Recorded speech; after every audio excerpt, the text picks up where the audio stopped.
じゃあゲストの方ご紹介しましょう。この方。誰やろう。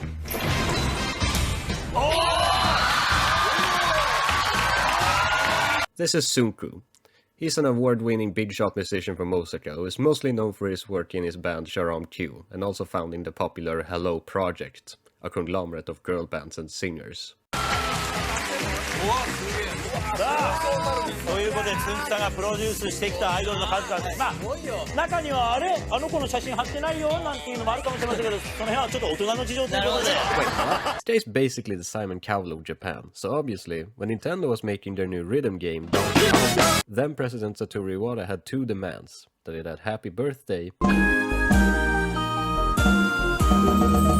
and that it had Tsunku. Unfortunately, the Happy Birthday song was only made available in the American version of the game, meaning he couldn't play it on his Japanese GameCube. But after Tsunku tried the game, he went to Nintendo and said, "This game you made is hot garbage. Fuck you for putting my face on it. A real rhythm game should make the player rely on audio cues and actually get you into the groove instead of just hitting the controller when the circle is at the right spot. Let me make my own game, I'll do a better job." Well, we don't normally do business like that, but tell you what, we have this drumming game prototype. See if you can do something with that. 2 years later, we got Rhythm Tengoku, a rhythm game consisting of dozens of minigames where you have to perform a task to the beat to beat the beat. It was only released in Japan, but for your convenience I will use an English fan translation, also known as Rhythm Heaven Silver.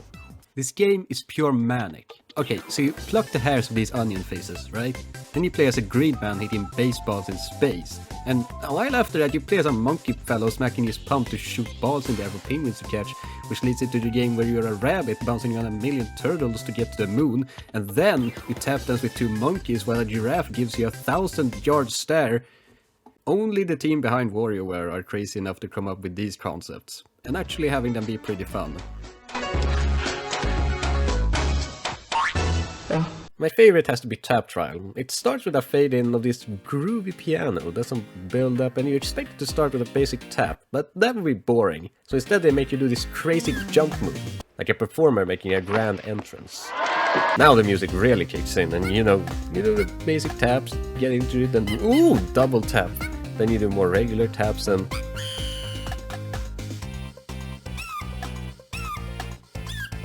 So the gameplay is structured using these four moves. The basic tap is like the dough of the pizza. It binds the other elements together and gives the player something to do without getting too crazy. The double tap is a little less common, but it comes out so fast you always need to be on edge trying to react to the cue. Then there's the triple tap. The cue is longer, so it's not likely that you will be put off guard, but it's still tricky and satisfying to pull off. And now to the jumps. These are basically normal taps, but with a different flavor that adds a bit of variety. So you keep playing, thinking, this isn't so bad, you get comfortable, and then... the game gracefully gives you a few normal taps while you're trying to figure out how to handle your new situation. Then the real game begins.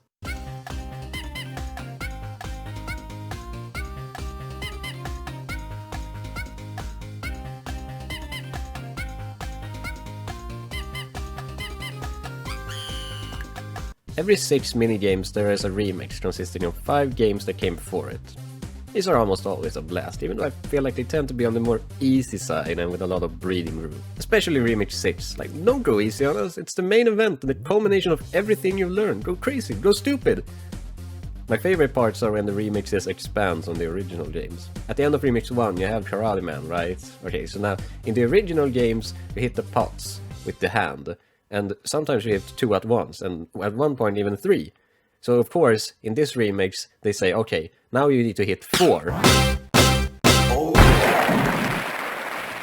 Some remixes even changes the look of the games to match a certain style.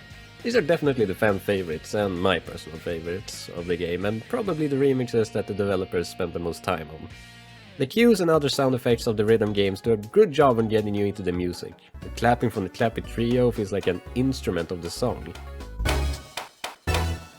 When you're playing these minigames and hitting those notes, it's like you're sitting next to Tsunku making the music with them. There are so many different musical genres in this game, from the more traditional Japanese sound in Brushman, then have some more energy to it, and you get the festival that is the Bon Odori, to I don't even know what kind of genre Karate Man is supposed to be. Hey baby, how's it going? Waltz, rock, funk, pop, rap, Hindustani, Tom and Jerry. These are only a few words you could use to describe the soundtrack of Rhythm Tengoku. But while Tsunku managed to make a good soundtrack, was his original vision fulfilled? Is Rhythm Tengoku different in that it makes the players rely on audio cues rather than visual ones? Yeah, mostly. As long as you know the rules of the game, you should in theory not have a problem beating most of them blindfolded. The first game Karate Man makes this clear in its practice when he throws punchable flower pots at you without any music. It's like, what am I supposed to do with this? I can't reliably tell where to hit it because the perspective is purposely made to be weird so that you can't rely on visual cues. And then they give you some beats.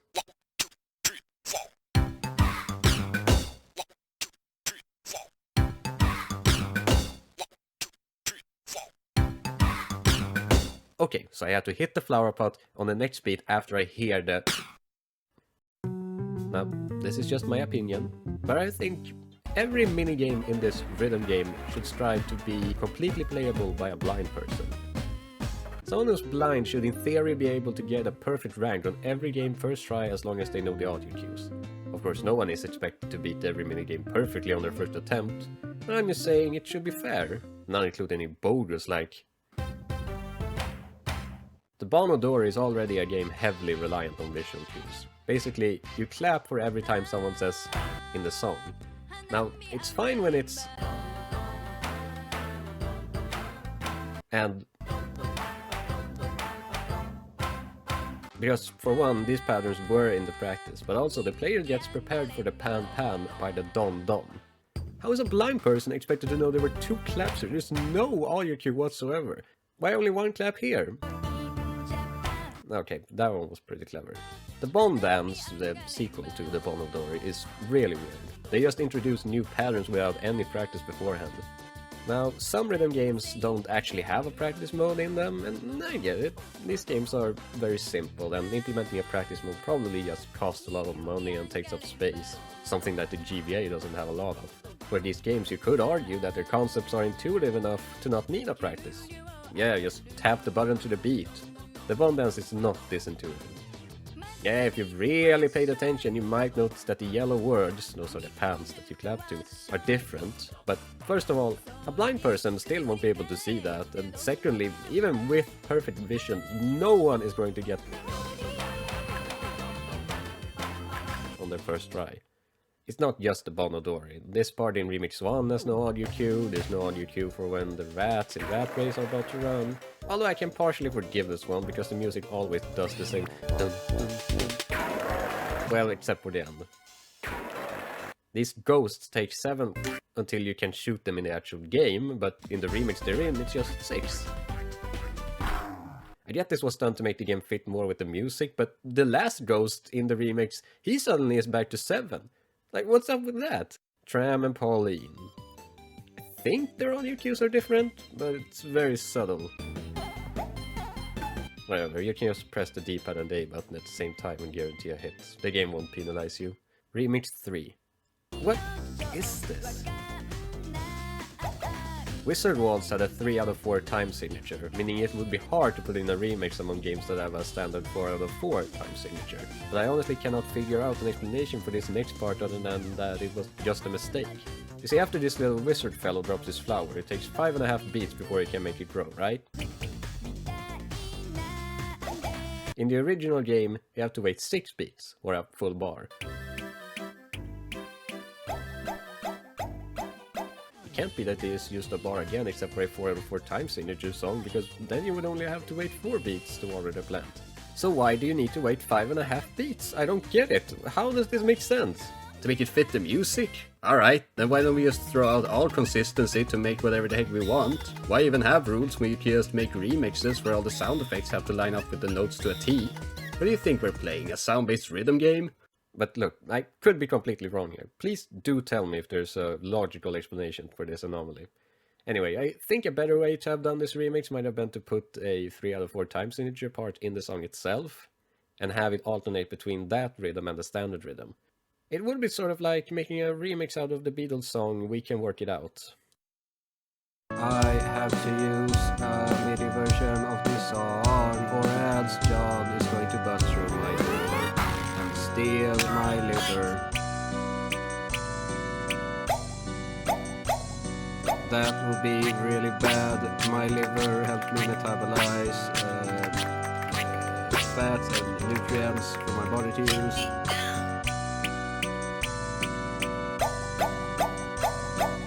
Toss boys. This one is actually fine. Yeah, it's complicated, but at least the characters always say who they will pass the ball to. My only problem is that there's no real way audio-wise of knowing who will get the ball out of the box, but you could just press all the buttons at the same time. That works too. The Snappy Trio. No one got this on their first try. If you did, it's because you sneezed and hit the button by accident. Again, these are just my opinions, and I admit I'm kind of cherry-picking some of these examples. Besides, why even complain that their cues, or lack thereof, are unfair when you still have to do the practice? Like what, are blind people supposed to get the practice parts first try perfectly too? Of course not. For all of these examples, the person will try these games once, fail on the unfair cues, and then play it again, now knowing what to expect. It's just that, especially for Bond dance, it's pretty close to Donkey Konga territory in that you need to rely on visual cues. Which, at least according to Tsunku, isn't really what this game is about, or what made it so special. However, there is one part of the game I won't excuse so easily. Remember Nightwalk and how you tap the button to the beat for 1.5 minutes? In Nightwalk 2, they decided to have these dumb basses floating through the air. If you touch them, you die and have to start over. Now, I do really care for accessibility in gaming, and Rhythm Tengoku has the perfect formula for making a game that blind people can enjoy, and most people in general. Really, who cares if some cues are dumb? Oh no, I have to play the game even more and memorize a little and get better and, you know, experience the game. But for Nightwalk 2, how is a blind person supposed to pass this without painstakingly remembering all of the spots with the fishes? In order to beat the level, you need to jump on the special square. The special square is only lit up if you jump on enough normal squares, but every time you jump on a normal square, you risk hitting a fish, and there are 13 of them in this rather short minigame. Also, you can fall. So that doesn't help. It goes completely against the idea of having a rhythm game where you actually rely on the sound to succeed. But at the end of the day, these nitpicks are pretty meaningless, right? Remember, most of these complaints are spawned from an interpretation of the game and not from what it actually is. Tsunku might have wanted a rhythm game focusing on audio cues, but he's not the only one that worked on the game. Maybe some of the developers had a different idea. Maybe they just wanted to make a fun game. It's not fair to judge games on certain grounds and not other games. I know no one is making a video on how Mario Galaxy is bad because blind people can't play it. So why did I even make this video? I just wanted to talk about this game. It's pretty fun, you should play it.